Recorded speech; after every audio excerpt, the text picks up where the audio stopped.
Press conference में अनुराग ठाकुर बोले, माननीय प्रधानमंत्री श्री नरेंद्र मोदी जी की अध्यक्षता में आज कैबिनेट की बैठक हुई, जिसमें कुछ निर्णय लिए गए हैं। पहला निर्णय, रेल विभाग के 11,27,000 कर्मचारियों को हर वर्ष दशहरे और पूजा के अवसर पर प्रोडक्टिविटी लिंक्ड बोनस दिया जाता है और इस बार 11,27,000 एम्प्लॉयज़ को 1,832 करोड़ रुपए का ये इंसेंटिव दिया जाएगा, बोनस दिया जाएगा, जो 78 दिन का बोनस होगा और 17,951 रुपए जो है ये मैक्सिमम की लिमिट रहेगी, जो 78 दिन के लिए है। एलिजिबिलिटी जो है इसमें track maintainers, drivers, guard, station master, supervisor, technician, technical helper, controller, pointsman और ग्रुप सी के स्टाफ, ये सब लोग उसमें रहते हैं। 1,832 करोड़ का लाभ ये प्रोडक्टिविटी लिंक बोनस रेल कर्मचारियों को दिया गया है। दूसरा निर्णय, आपने देखा दुनिया भर में एलपीजी के दाम बहुत बढ़ गए हैं। कुल मिला के देखा जाए लगभग 300% दाम दुनिया के कई देशों में एलपीजी के बढ़े हैं। जहां एक और भारत सरकार ने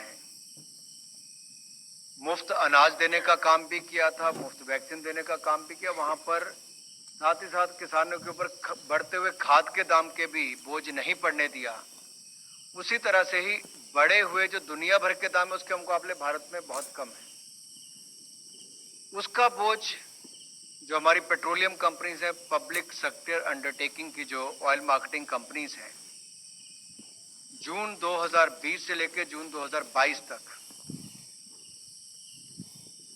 22,000 करोड़ रुपए का जो इन्होंने खर्चा वहन किया है।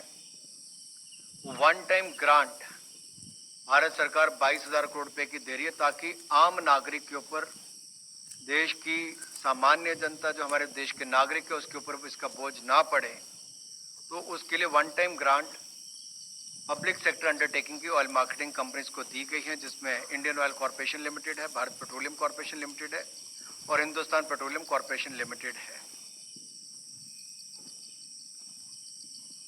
तीसरा, गुजरात में दीनदयाल पोर्ट, जो कि सालाना लगभग 127 मिलियन टन की क्षमता रखता है, एक बड़ा निर्णय लिया गया है ताकि पीपीपी मोड के अंतर्गत, बिल्ड ऑपरेट ट्रांसफर के मोड पर दीनदयाल उपाध्याय पोर्ट पर कंटेनर टर्मिनल बने, जो टूना टेकरा में है, और साथ ही साथ मल्टीपर्पज कार्गो का भी वहां पे डेवलपमेंट हो। ये दो निर्णय वहां पर लिए गए, जिसको विस्तार में मैं आपको बताऊंगा। लेकिन कुल मिलाकर इन दोनों के ऊपर 5,963 करोड़ रुपया खर्च होगा, जो कंसेशनर खर्च करेगा, और इसके अलावा जो 531 करोड़ के लगभग वो जो हमारी दीनदयाल पोर्ट अथॉरिटी है वो खर्च करेगी, ताकि उसके अगले कुछ साल तक जो मेंटेनेंस, ड्रेजिंग वगैरह के वो भी कर सकें। इससे क्षमता भी बढ़ेगी। जम्मू कश्मीर, मध्य प्रदेश, उत्तर प्रदेश से लेकर गुजरात तक व्यापार करने के लिए भी इस पूरी मार्केट को भी इससे पूरा जोड़ा जाएगा और एक्सपोर्ट और इंपोर्ट के भी बहुत काम आएगी। इसको मैं विस्तार में आपको बाद में बताता हूं। इसके अलावा multiple state cooperative societies amendment bill 2022, इसमें भी संशोधन किए गए हैं ताकि इसमें और पारदर्शिता बढ़ सके, जवाबदेही तय हो।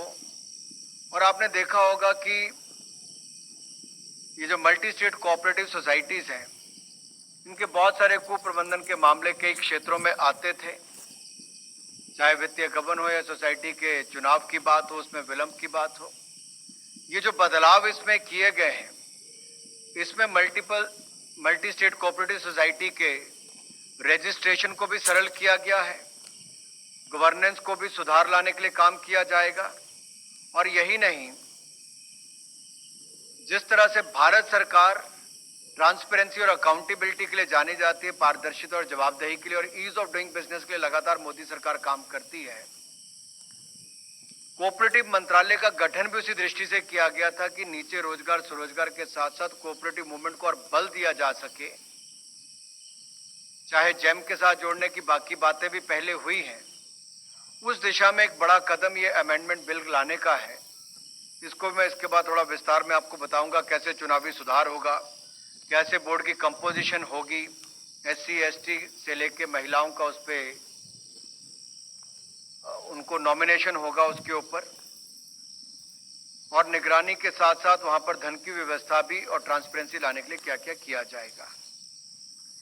एक और निर्णय जो prime minister development initiative for north eastern region है, PM डिवाइन, जिसकी घोषणा बजट सत्र में, बजट के समय 2022-23 में वित्त मंत्री जी ने की थी। PM डिवाइन योजना को भी मंजूरी आज केंद्रीय मंत्रिमंडल ने दी है प्रधानमंत्री मोदी जी के नेतृत्व में, और ये 100% केंद्रीय वित्त पोषण के साथ साथ एक सेंट्रल सेक्टर स्कीम है। इसके लिए 6,600 करोड़ रुपया 2022-23 से लेकर 2025-26 तक 15वें वित्त आयोग की अवधि के शेष तक इसको मंजूरी दी गई, जो 4 साल की अवधि है। PM डिवाइन के जो मूल उद्देश्य है वो PM गति शक्ति की भावना के अनुरूप इंफ्रास्ट्रक्चर फंड करना, पूर्वोत्तर की जरूरतों के आधार पर सामाजिक विकास परियोजनाओं का समर्थन करना, युवाओं और महिलाओं के लिए आजीविकाओं की गतिविधियों को सक्षम करना, और विभिन्न क्षेत्रों में डेवलपमेंट गैप्स को भरने का काम भी करेंगे। इसकी 500 करोड़ तक की लिमिट रहेगी। सोशल डेवलपमेंट के काम आएगा, लाइवलीहुड के काम आएगा, और हम पूर्व की सरकारों की तरह नहीं, हम एक्ट ईस्ट पॉलिसी के अंतर्गत काम करते हैं। चाहे आपने पहले आधारभूत ढांचा देखा हो या अब PM डिवाइन योजना हो, ये भी उसी दिशा में काम कर रही है। मैं एक एक करके आपको कुछ विषयों पर वापस लाना चाहूंगा। 2 टर्मिनल्स की गुजरात के जो कच्छ रीजन है, कांडला पोर्ट, और ये दीनदयाल पोर्ट अथॉरिटी, यहाँ पर ये लगभग देश के जो पहले 12 पोर्ट्स आते हैं उनमें से एक है। दीनदयाल पोर्ट की जो कैपेसिटी है कार्गो हैंडलिंग की, वो लगभग 300 मीट्रिक टन पर एनम। और ये जो 2 नए टर्मिनल्स की मैं बात कर रहा हूं, इसमें एक मल्टीपर्पज कार्गो होगा, ये टूना टेकरा में है, जिसमें 2,250 करोड़ रुपया खर्च होगा, जिसमें से 1,719 करोड़ रुपया कंसेशनियर खर्च करेगा, जो कार्गो बर्थ बनाने के लिए turning circle, approach channel, dredging कार्य सब इसमें शामिल होंगे। और इसके अलावा जो दीनदयाल पोर्ट अथॉरिटी है वो 531 करोड़ रुपया कॉमन यूजर एक्सचेंज चैनल के रूप में कैपिटल जो ड्रेजिंग है और कॉमन यूजर रोड के निर्माण के लिए खर्च करेगी। इसका लाभ ये होगा कि हमारे बड़े शिप्स आने की इसकी क्षमता भी बनेगी। शुरुआत में जैसे 15 मीटर ड्राफ्ट वेसल्स, ये 1 लाख डेडवेट टनेज को लेकर, और भविष्य में इसको कंसेशनर जो उसको ये भी अप्रूवल है कि 18 मीटर तक का ड्राफ्ट ये बना सकते हैं, जिसकी गहराई 18 मीटर की होगी, जिसके कारण बड़े वेसल्स यहाँ पर आ सकें। और ये कच्छ रीजन में न केवल गुजरात के लिए बल्कि जम्मू कश्मीर, मध्य प्रदेश, उत्तर प्रदेश से लेकर हमारे राजस्थान तक को भी इसका लाभ मिलेगा। 2000 अगर इसकी आप क्षमता को देखेंगे, 2026 में इसको 2.85 million metric tonne per annum का होगा, और 2030 तक इसको 27.49 million metric tonne per annum पे ले जाने का प्रावधान रखा गया है। दूसरा जो है कंटेनर टर्मिनल, ये भी टूना टेकरा पर है, दीनदयाल पोर्ट पर ही बनेगा, और इसको भी BOT के आधार पर बनाया जाएगा। 4,243 करोड़ रुपया इसके ऊपर अनुमानित लागत जो कंसेशनियर की तरफ से आएगी, और 296 करोड़ रुपया जो है जो यूजर फैसिलिटीज के लिए दीनदयाल पोर्ट अथॉरिटी खर्च करेगी। ये क्लोज कंटेनर टर्मिनल होगा जो भारत के उत्तरी भाग को जम्मू कश्मीर, राजस्थान, उत्तर प्रदेश, मध्य प्रदेश इनको भी अपनी सेवाएं देगा। इससे अर्थव्यवस्था को भी बढ़ावा मिलेगा, रोजगार के भी विभिन्न अवसर पैदा होंगे। कंसेशन का जो एग्रीमेंट है वो 30 वर्ष के लिए होगा। 2025 में जो नेट गैप है वो 18,80,000 TEUs का है और ये state of the art terminal बनकर तैयार होगा।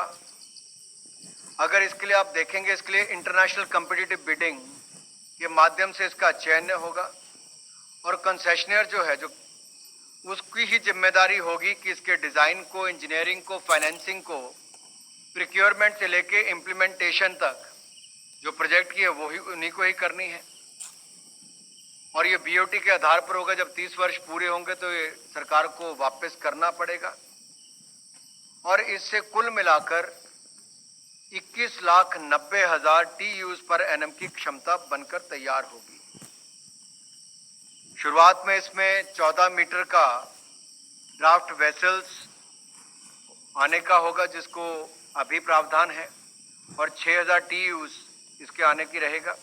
लेकिन कंसेशनिंग अथॉरिटी जो है वो इसको 5.5-15 मीटर तक करेगी और भविष्य में इसको 18 मीटर तक ले जाने का कंसेशनर को भी प्रावधान होगा।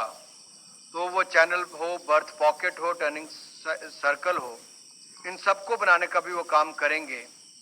इससे जो कच्छ रीजन है गुजरात का, जो पहले ही एक बहुत महत्वपूर्ण रोल अदा करता है भारत के पोर्ट्स में टर्मिनल हैंडलिंग के लिए भी, ये बड़ी इन्वेस्टमेंट जब यहाँ पर आएगी, 5,963 करोड़ रुपए के लगभग कॉन्सेशनर्स के माध्यम से इसमें पेमेंट आएगी, लागत आएगी और इस इन्वेस्टमेंट से लाखों लोगों को रोजगार, स्वरोजगार के अवसर मिलेंगे।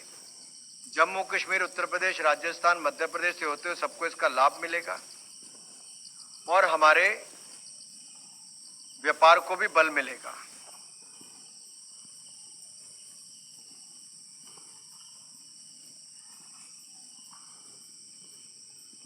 मल्टी स्टेट कोऑपरेटिव सोसाइटीज,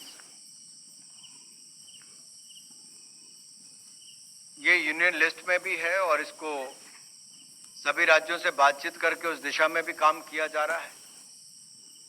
जैसा मैंने पहले कहा कि मल्टी स्टेट कोऑपरेटिव सोसाइटीज के कुछ उदाहरण ऐसे भी आते थे जहां पे कुप्रबंधन रिपोर्ट होता था या चुनाव नहीं होता था, बहुत लंबे समय तक एक ही व्यक्ति वहां पर बैठे रहते थे। तो उसमें कुछ बदलाव लाने के लिए कि उसकी रजिस्ट्रेशन को सरल किया जाए, उसका एक ये लाभ मिलेगा। गवर्नेंस में पारदर्शिता आएगी और जवाबदेही तय होगी और MCS एक्ट 2002 में कतिपय संशोधन करने के साथ साथ इसमें जो विशेष सुधार होगा वो चुनावों में होगा। तो MCS के बोर्ड के लिए स्वतंत्र और निष्पक्ष ढंग से चुनाव कराने के लिए एक इलेक्शन अथॉरिटी का गठन किया जाएगा। केवल ऐसे ही एक्टिव मेंबर्स चुनाव लड़ने के पात्र होंगे जिन्होंने कम से कम 3 जनरल मीटिंग्स में भाग लिया हो और वो इन सोसाइटी के प्रोडक्ट्स और सर्विसेज को अवेल करता हो। दूसरा जो है, बोर्ड के कंपोजिशन, मीटिंग्स और मेंबरशिप में भी सुधार होगा। बोर्ड में महिलाओं के लिए 2 सीट्स और SC/ST के लिए 1 सीट आरक्षित होगी। Board banking, management, finance, cooperative management क्षेत्र के 2 एक्सपर्ट्स को कोऑप्ट सदस्य के रूप में लेगा। बोर्ड मीटिंग के लिए कम से कम 1/3 मेंबर्स का कोरम अनिवार्य होगा।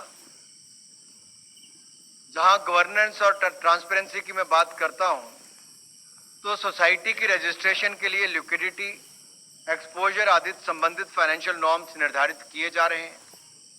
500 करोड़ रुपए से अधिक डिपॉजिट वाले मल्टी स्टेट कोऑपरेटिव बैंक या मल्टी स्टेट क्रेडिट सोसाइटी तथा 500 करोड़ से अधिक वार्षिक टर्नओवर वाली मल्टी स्टेट कोऑपरेटिव सोसाइटी का ऑडिट अब सेंट्रल रजिस्ट्रार के पैनल से लिए गए ऑडिटर के द्वारा ही किया जाएगा। एक बड़ा कदम है ज्यादा पारदर्शिता और ऑडिट को भी सुनिश्चित करने के लिए। और MSCS के मेंबर्स की ग्रीवियांस को एड्रेस करने के लिए कोऑपरेटिव्स ओम्बुड्समैन अपॉइंट किया जाएगा। ये जो हमारी मल्टी स्टेट कोऑपरेटिव सोसाइटीज हैं, इन्हीं में ही ये कोऑपरेटिव ओम्बुड्समैन को अपॉइंट किया जाएगा। मेंबर्स को समय पर आवश्यक इंफॉर्मेशन मिल सके, इसके लिए इंफॉर्मेशन ऑफिसर्स की नियुक्ति की जाएगी। सहकारिता के क्षेत्र में धन की व्यवस्था के लिए पिछले 3 वर्षों में लगातार प्रॉफिट कमाने वाली मल्टी स्टेट कोऑपरेटिव सोसाइटीज को अपने नेट प्रॉफिट का 1% या 1 करोड़ रुपए जो भी कम हो, एक rehabilitation, reconstruction and development fund में योगदान देना होगा, जिसका उपयोग जो सिख MSCS है के रिवाइवल के लिए किया जाएगा।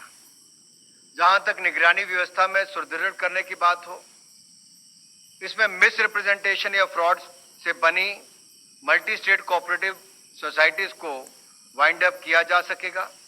जहां धोखाधड़ी अथवा पैसे का गबन हुआ हो या चुनाव संभव ना हो सके हो, वहां केंद्र सरकार बोर्ड को सस्पेंड कर सकेगी।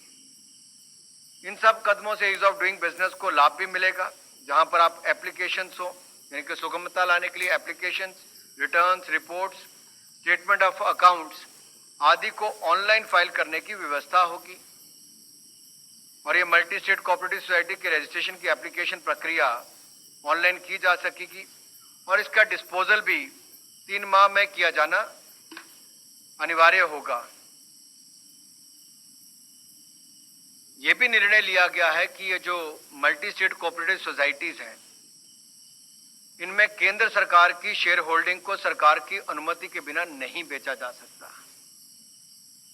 Multi state cooperative society banking कार्य में संलग्न है, उनकी बैंकिंग एक्टिविटीज का रेगुलेशन बैंकिंग रेगुलेशन एक्ट के अंतर्गत होगा। इससे जो डिपॉजिटर्स हैं उनके पैसा भी सुरक्षित होगा और बैंकिंग रेगुलेशन एक्ट आने के बाद जो बाकी लाभ बाकी बैंकों को मिलते हैं उनको भी मिल पाएंगे। सो इन संशोधनों से नागरिकों द्वारा सुगमता से मल्टी स्टेट कोऑपरेटिव सोसाइटी का गठन किया जा सकेगा और जो बाकी लाभ भी उनमें पारदर्शिता भी आएगी।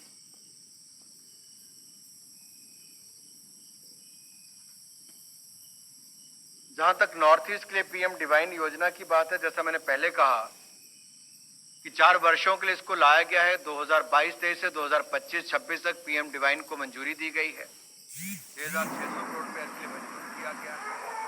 विभिन्न सेक्टर्स में डेवलपमेंट गैप्स को जो है पूरा करने के लिए ये लाभदायक सिद्ध होगी। युवाओं और महिलाओं के लिए लाइवलीहुड संबंधी योजनाओं को इम्प्लीमेंट कर सकेगी और इंफ्रास्ट्रक्चर प्रोजेक्ट्स में पीएम गति शक्ति की कॉन्सेप्ट के अनुसार ही और कन्वर्जेंस पर आधारित होंगे और नॉर्थ ईस्टर्न रीजन में विकास भी हो, युवाओं और महिलाओं के लिए रोजगार स्वरोजगार के अवसर भी उत्पन्न हो, उसमें भी फायदा मिलेगा और ये 100% सेंट्रली फंडेड स्कीम होगी। धन्यवाद।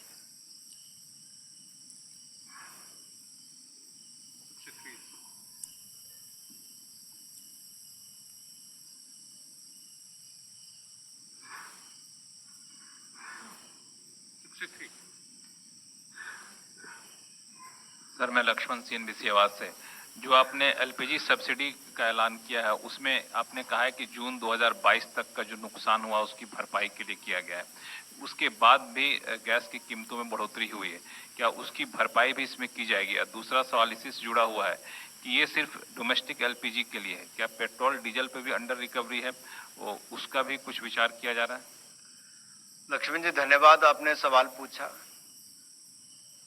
क्योंकि दुनिया भर में LPG के दाम 300% से ज्यादा बढ़ गए, लेकिन भारत में नागरिकों के ऊपर वो बोझ ना पड़े, तो मोदी जी की सरकार ने सुनिश्चित किया कि पेट्रोलियम कंपनियों तो अब तक जो भुगतान किया है या जो उन्होंने सहा है, उसको केंद्र सरकार वन टाइम ग्रांट के रूप में 22,000 करोड़ रुपया दे रही है। ये 22,000 करोड़ रुपया इसलिए है कि भारत के नागरिकों के ऊपर उसका दबाव ना पड़े, लेकिन आपकी पब्लिक सेक्टर अंडरटेकिंग जो ऑयल मार्केटिंग कंपनीज है वो भी अपनी जेब से खर्च ना करें, तो भारत सरकार ने इसलिए वन टाइम ग्रांट उसके लिए दी है। अगर दुनिया भर के मुकाबले देखूं तो शायद इससे 4 गुना ज्यादा होगा। यानी कि सीधा तौर पे अगर दुनिया के दामों से मुकाबला किया जाता तो 88,000 करोड़ से ज्यादा का बोझ पड़ चुका होता। तो कहीं ना कहीं हमने यहाँ पर दाम को भी नियंत्रण में रखा और आम जनमानस पर भी इसका बोझ नहीं पड़ने दिया। Public sector undertaking oil marketing companies बची रहे तो उनको वन टाइम ग्रांट दी है। और जहां तक पेट्रोलियम डीजल की बात है, पूर्व में भी भारत सरकार ने केंद्रीय करों में भी कटौती की और जहां जहां एनडीए और भाजपा शासित राज्य थे वहां पर राज्य की सरकारों ने भी उसको कम किया था, ताकि जनता पर बढ़े हुए दुनिया भर के जो दाम बढ़े उसका प्रभाव ना पड़े। आप तो जानते हैं कि क्रूड ऑयल और एलपीजी ये दुनिया भर के देशों से इंपोर्ट ही करनी पड़ती है और दुनिया भर में दाम बढ़े हैं, लेकिन जनता पर इसका बोझ ना पड़े उसके लिए सरकार ने समय समय पर कदम उठाए। उनमें से एक कदम ये भी है। 11 संजय शर्मा हूं सर, इंडिया न्यूज से। मेरा सवाल सर पीएम दीवान योजना को लेकर है। इसमें क्या नॉर्थ ईस्ट के ही राज्य होंगे या कुछ हिली स्टेट भी है, इसमें पर्वतीय राज्यों को भी इसमें शामिल किया गया सर? देखिए, पिछले 70-75 वर्षों में जिस तरह से पहले 7 दशक की बात की जाए तो जो पॉलिसीज नॉर्थ ईस्ट को लेकर थी उस तरह का विकास नहीं देखा गया। लुक ईस्ट की बात होती थी, लेकिन प्रधानमंत्री नरेंद्र मोदी जी के आने के बाद एक्ट ईस्ट, आज आप देखेंगे वहां पर रेल हो, सड़क हो, शिक्षा हो, स्वास्थ्य हो, एयरपोर्ट हो, आधारभूत ढांचा सुदृढ़ किया गया है। जहां आधारभूत ढांचा भी सुदृढ़ हो रहा है, पर्यटन से लेकर बाकी निवेश भी जा रहा है, लेकिन अभी भी ये महसूस हुआ कि कहीं ना कहीं पीएम डिवाइन जैसी योजनाओं की आवश्यकता है ताकि युवाओं और महिलाओं के लिए आजीविका के साधन भी हो सकें। जो गैप फंडिंग है उसका भी ध्यान किया जा सके, इंफ्रास्ट्रक्चर को और मजबूत किया जा सके। इसलिए प्रधानमंत्री जी ने पूर्वोत्तर के राज्यों के लिए एक बार फिर बड़ा कदम उठाया है। 6,600 करोड़ रुपया पीएम डिवाइन योजना के अंतर्गत मंजूर किया।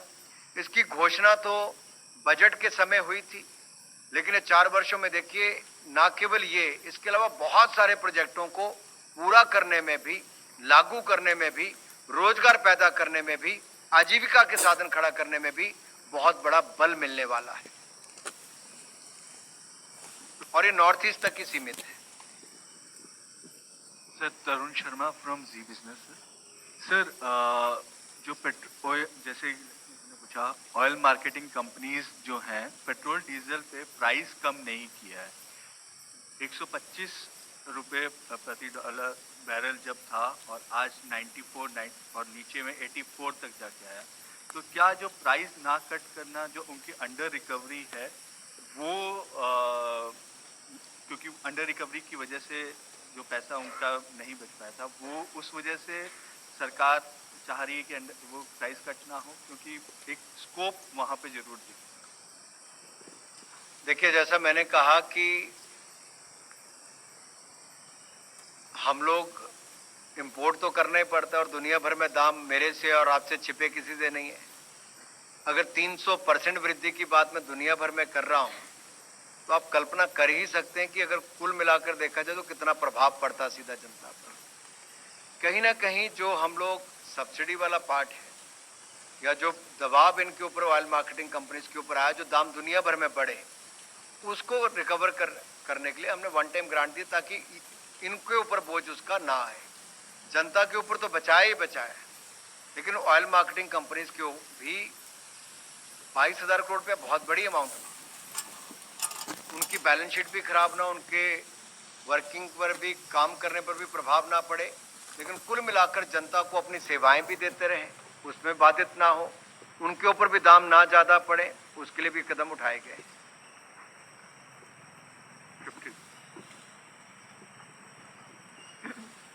Hi, sir. Sapna here from CNBC TK18.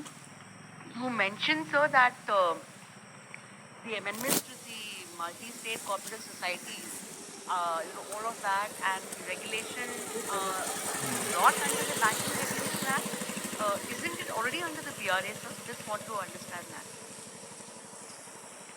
Or is it a new thing that we're talking about? So extend regulation कौन कर रहा है? जहाँ तक मैं समझता हूँ एक्सटेंड किया बैंकिंग रेगुलेशन एक्ट के अंतर्गत लाने के लिए। क्योंकि अगर आपने पहले भी देखा होगा, एक राज्य के बैंक के कारण बहुत हल्ला बहुत लंबे समय तक हुआ। केवल 50,000 रुपया ही किसी बैंक के फेल होने तक मिलता था। ये मोदी जी की सरकार ने ही इसमें बदलाव करके इसको 5 लाख तक लेकर गए। और जो बैंक फेल हुआ उसके ऐसे लाखों खाता धारक थे जिनको पहले पैसा नहीं मिला था। तो जिसको केवल 50,000 मिलना था